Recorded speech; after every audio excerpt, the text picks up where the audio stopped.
snow may be blanketing the Glen Abbey Golf Club in Oakville, Ontario, but the game is still alive at the Canadian Golf Hall of Fame. Welcome to Escapes with Nigel. I'm Nigel Napier-Andrews, and I'm about to find out how bad my golf swing really is and meet some of the stars of Canadian golf. Yes, in person. I can hardly wait. For...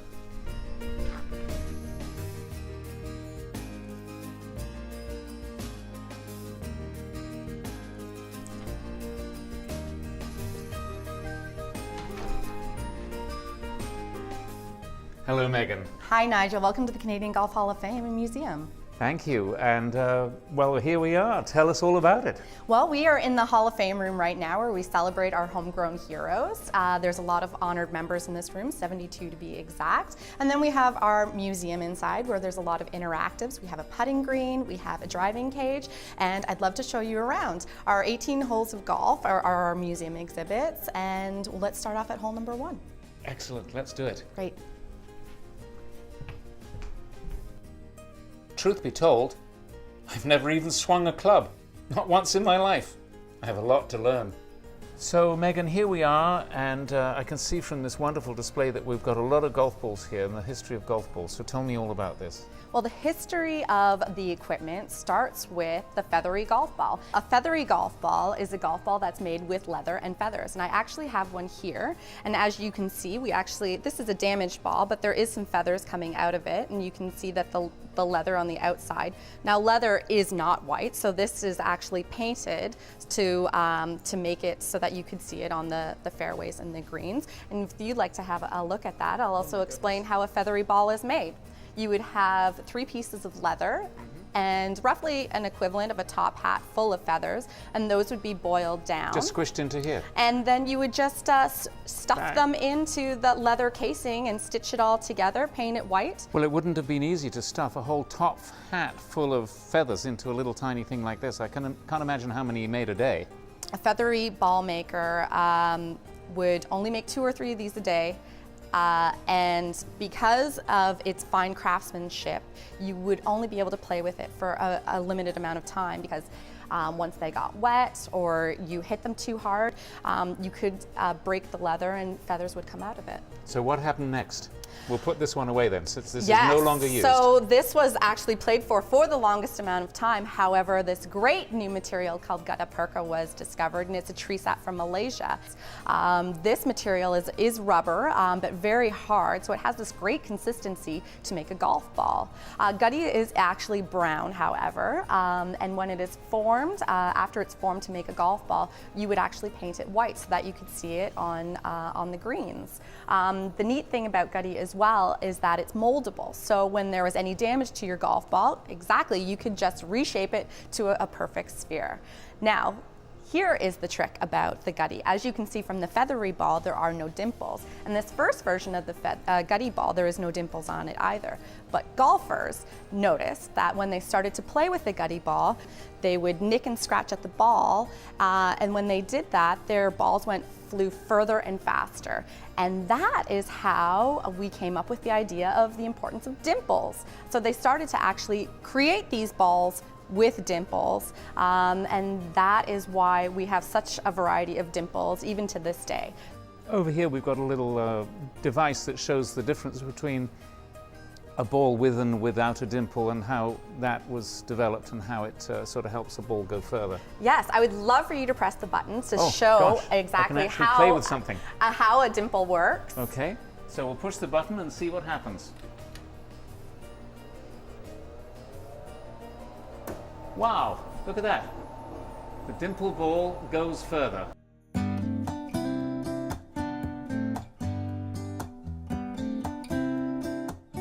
I'm here with Gary Cowan, 2-time US amateur champion. And Gary, how does it feel to be here in the Hall of Fame, and how you feel about your contribution to the game looking back? It's an interesting story. I started off playing golf when I was 10 years old. And, I used to use the junior as an example. If I could win the Ontario Junior, I had a chance to win the Canadian, and then I won that. So then what normally happens is you pick a goal and then you work for that goal.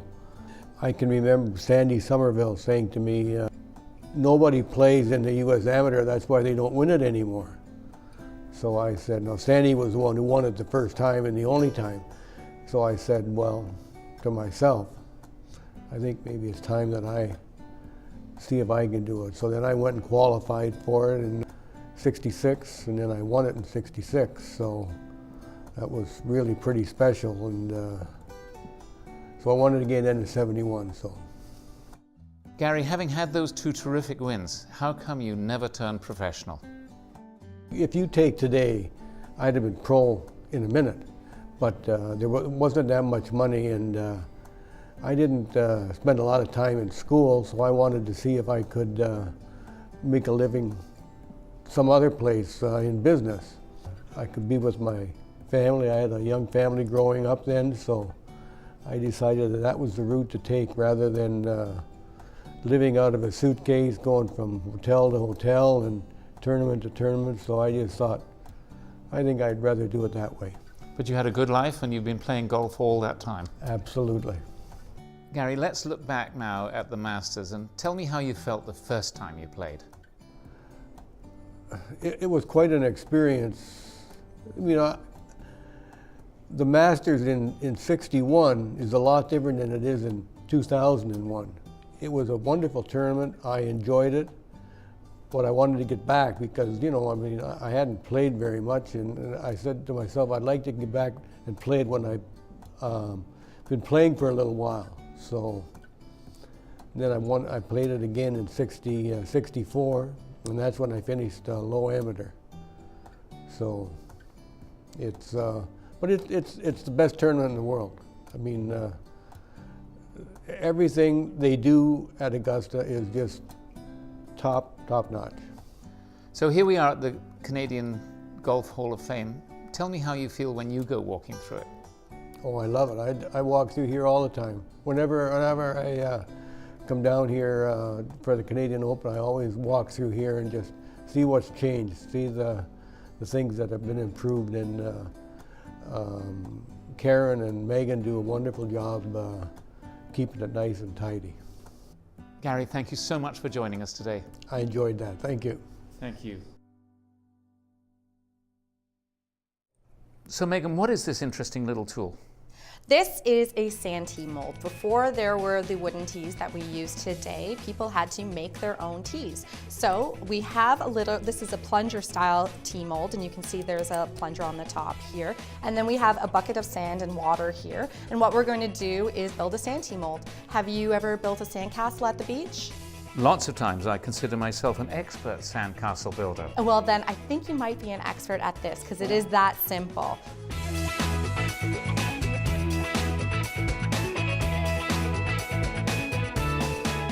Oh, look at that. It's perfect. Well, we've arrived on the 9th tee, and I found Sandra here waiting. And Sandra Post is the, oh gosh, is it eight times? Eight times LPGA champion. I'm so privileged to have you teaching me how to swing a golf club. Do you know what? I can't believe it, but I've actually only ever done mini putt. And this is the first time I'm actually going to swing a golf club, so I'm terrified. Well, now is the time, and you know, golf is a game of a lifetime, and so it's never too late to start this game. Okay. All right, and it's a game that Canadians really have embraced. Okay, so we're going to try to do this, and can I see your grip? Your hands aren't too big. You know, the basics are so important in golf, and to get your hands on properly. And really, your hands are on there pretty good. Okay. The next thing that also you do quite well, you watch golf on television. I do. That is a great place to learn a lot about golf, is that you are bending from your hip socket. So we don't sit in golf. That you could hurt your lower back and you won't be successful. So we're going to bend, or stick your butt out, Nigel. Ooh. Good. Stick your butt out and unlock your kneecaps. Can I watch you do this? Unlock your kneecaps. Okay. There you go. Yeah. And that will help your shoulders, then they will then turn properly, okay? I am. Okay, are you ready to take your first swing at it? I'm almost ready. Okay. Now, I just want to ask you one question. Do I look down the fairway where I'm going to hit the ball, or do I stay looking at the ball? Well, the first thing you did was you looked where, yes, you want to hit it. I want to know. But after okay. that, now you're going to focus on the ball. Okay. You're going to keep your eyes on that ball for as long as you can. Even when the ball's gone, you're going Right. to keep your head down. And that's a really hard thing So for just new golfers. let me review. Stick my butt out, Right.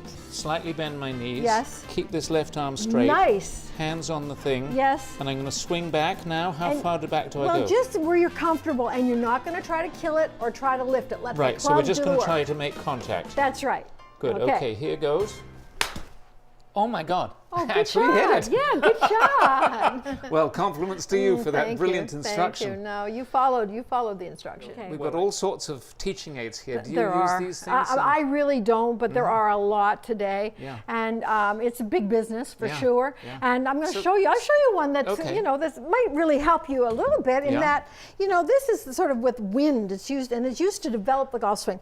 But the one thing I do like about this Yeah. is that actually it shows you how to put your hands on the grip. Okay. And so this will really, really help you. So you're going to put your left hand on first. There's Okay. your V Okay. going to that shoulder, Yes. and then there. So Okay. see how your grip was a little Yes. bit off now? Yes, I see now. Yeah, and so that part I do like about Okay. this, and of course now the wind. So they're just going to use those the blades there to develop the golf swing. So I Right. want you to go back and forth and see if you'll feel the resistance. Yes. Okay, keep there. Good. Good. That's sort of develop your swing there. You can feel it, and Boy, it I can helps feel you. how stiff I well, am. what it helps to do, it helps you to what we call release the Yes. club. See how your hands are turning over? Yes. And that's very important in golf, that your hands turn over. Okay. So that's the other part of that teaching aid that that actually is very useful. Well, I love this little bit here where you've got the two V's. That's just brilliant. Yeah, and again, I Wait, think why don't teaching they aids. make real clubs with that on it? Well, Would they help a lot can't of people. because it's against the rules. Oh, okay. Rules. Rules. I know there are a lot of rules in There are golf. a lot of rules. Okay. Okay, here's kind of a fun thing, and here's a typical, again, golf club. Is that what they call a driver? Yeah, it's a driver. Look how big it is today, and Yeah. it's very light. Oh, manly. More club. That's right, the ego. Okay, and it's light, and Yeah. so you look like you should hit it a long way. All right. But this is kind of an interesting club. You can see there's something different there. So I'm going to let you just sort of Try hang that on to out, that see club what happens to and it. make a swing. I gotta go back And further. again, not too fast. No. You just want to feel sort of the club going back. All right, here we go. So I'm a bit further back. You So I look see why you great. wanted to start me off with a 7-iron. Because Closer, yes, easier. Now right. look at that. That's 45-inch club. Right. You know. So we're you're- not going to actually hit a ball with this. No, we're just you're going just going to to practice swing. the swing. Yeah, I think you'll be able to Okay. feel something here. Okay. You didn't, you didn't break it, but this is actually a company. It's called Medicus, Okay. and you actually should be able to swing the club without this breaking. Wow. And you're a long way from this yet. Yes, I am. But you'll see this on television, and Okay. it was kind of fun to sort of do it and Okay, show you good. that. What other toys have we well, got here? there's this thing called a Pathfinder that's out. But again, there's nothing like taking a few basic lessons, Right. get some good grip, stance, posture, alignment set up. Okay. And go to a range Yes. and get some confidence and just swing within yourself. Right. There's so much to learn about the game, but the one thing about this game, it Yes. is a game of a lifetime. So Okay. you got a long time to learn it, okay? Excellent. And don't get too caught up with the teaching aids to the point that you want your swing to be instinctive, Right. not sort of built technically, like to the point that you won't be able to function. Now I would be in the older category. I wouldn't want to say seniors. But You're a senior golfer, Oh, okay, I Nigel, can be a and so am I. Okay, so we and can be- this is the perfect sport for us because Right. we have time. Right. Hopefully, we have a little bit of extra money to be able to do this. We can get to the golf course, and I mean, it is a game of a lifetime. We keep moving. We're going to Right. stay off our health system. Right. So you can keep the golf course short. You can ride a golf cart. Yeah, I mean, it's just absolutely the perfect sport for us. Right. It is never. You can start this game at any time. I have students. I have started them at 80 years old. Wow. Absolutely, and they weren't that great of an athlete. It's not like they came to me and they said, "Oh, I played all these sports." Right. I'm talking about women that never played sports. So I mean, I'm just thrilled when we have sort of that older Canadian comes to me and said, "Do you think I can do it?" Well, just that she called me, I know she'll be able. She has that spirit. If you have that spirit to play, you'll play. To get started, I guess the first thing would be to buy some clubs. You do have to buy some clubs, and there's a lot of golf clubs out there, that are very affordable and great today. But you know what? You've been such a good sport today. I'm going to really start you out with your first set here. Oh, It's pretty color. look. Have fun. Knock yourself out. Thank you.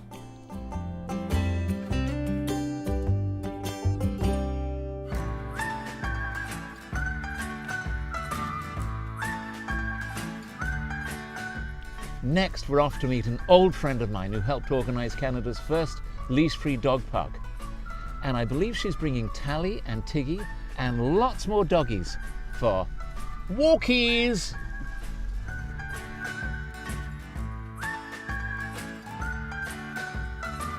So let's talk a little bit about how this all got started. There was a group of dog walkers, you and me included, and we used to walk our dogs in this park wherever we wanted, and then people started complaining, and so they wanted us to come along. Tell me the story. There was a change in the bylaws that meant that all dogs had to be on leash at all times, which made it very difficult for anyone who knew that their dogs needed to have exercise and run. When we got it up and running initially, there was great enthusiasm for it, but after the 3-month pilot project had come to an end, we were told by the councillor that that was it. It was something that the city did not want to take on and weren't going to pay for. She realized that there was a need and a desire of the people and said that if we were willing to take it on, it would be completely self-run, self-policed, and self-financed, that we would move forward with it. That was 21 years ago, 5 parks ago, and obviously it's still working well. A beautiful, crisp, sunny winter day, perfect winter day for a walk with the dogs. Come on, girls and boys. So, Rosemary, this was the very first leash-free dog park in Canada. Yes. And I recall the first one in Mississauga. So how many are there now, though? Now that it's grown a bit. There are 7 parks in the city of Mississauga that are leash-free. Okay. But this is by far the largest of them. Everyone has realized that dogs need a place to be able to run, and although it's lovely to be able to walk your dog on leash, if dogs don't go out and get the appropriate amount of exercise, they're not quite so easy to live with. Yeah. And a tired dog is a good dog. So if your dog can come down here, socialize and play and run, then when you get home, you'll have a dog that you want to live with. And you'll also have a dog that is fit and not overweight, which means substantially healthier, because obesity in dogs is as much of a problem as it is in people. So the dog parks work well for both of those, because the people get out and get their exercise and the dogs get out and get their exercise, and everyone gets to socialize. So it works very well. Bravo to you for keeping all this going through these years. Thank you so much. You're very welcome. Big hugs. Keep you warm. Oh. Thank you so much. What, my baby lamb? Okay, let's go and get these guys back in the car.